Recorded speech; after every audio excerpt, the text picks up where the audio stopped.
Good morning. It's Austin here at Serenity House. It's Friday.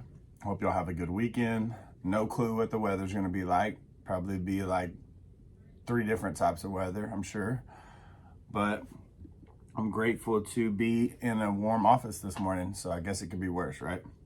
Let's read the just for today. Making mountains into molehills. When we stop living in the here and now, our problems become magnified unreasonably.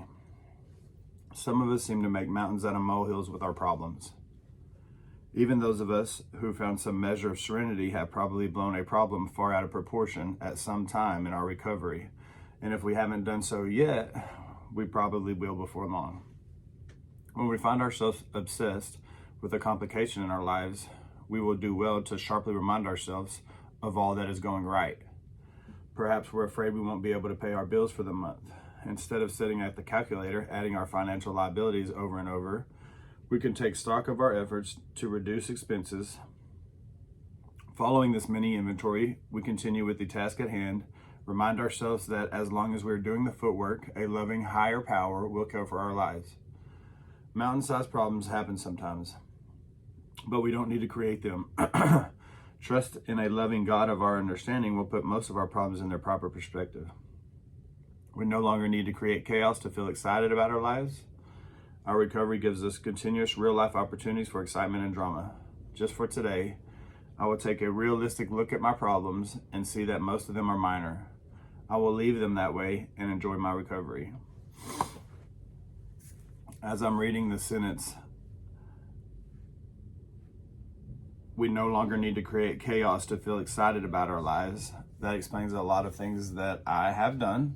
I learned in this process that I enjoy chaos sometimes, especially if I have a huge part in it, or if I can control the narrative, and so that hit me right in the chest, right on the mouth. There's been times in my recovery when I made things something that really weren't. Sometimes because I like the chaos, and other times just like a response that I didn't necessarily know. Like I really cared and really thought that something was bigger than it was. And only to find out God's bigger than all these things. And when it comes down to it, there's only really a whole lot of things a small amount of things that I have control over. One of them is my response to things. The other one is, have I plugged into that higher power today and surrendered so that I don't have to respond out of emotions, or I don't have to let my emotions control my response. I know that I'm probably not alone. There's probably been 1 or 2 of you also that's made a mountain into a molehill. And so I'm grateful that we can all find freedom today. If you're tripping today, maybe just take a breath, chill, and let God. Y'all have a good weekend. Thank y'all for tuning in.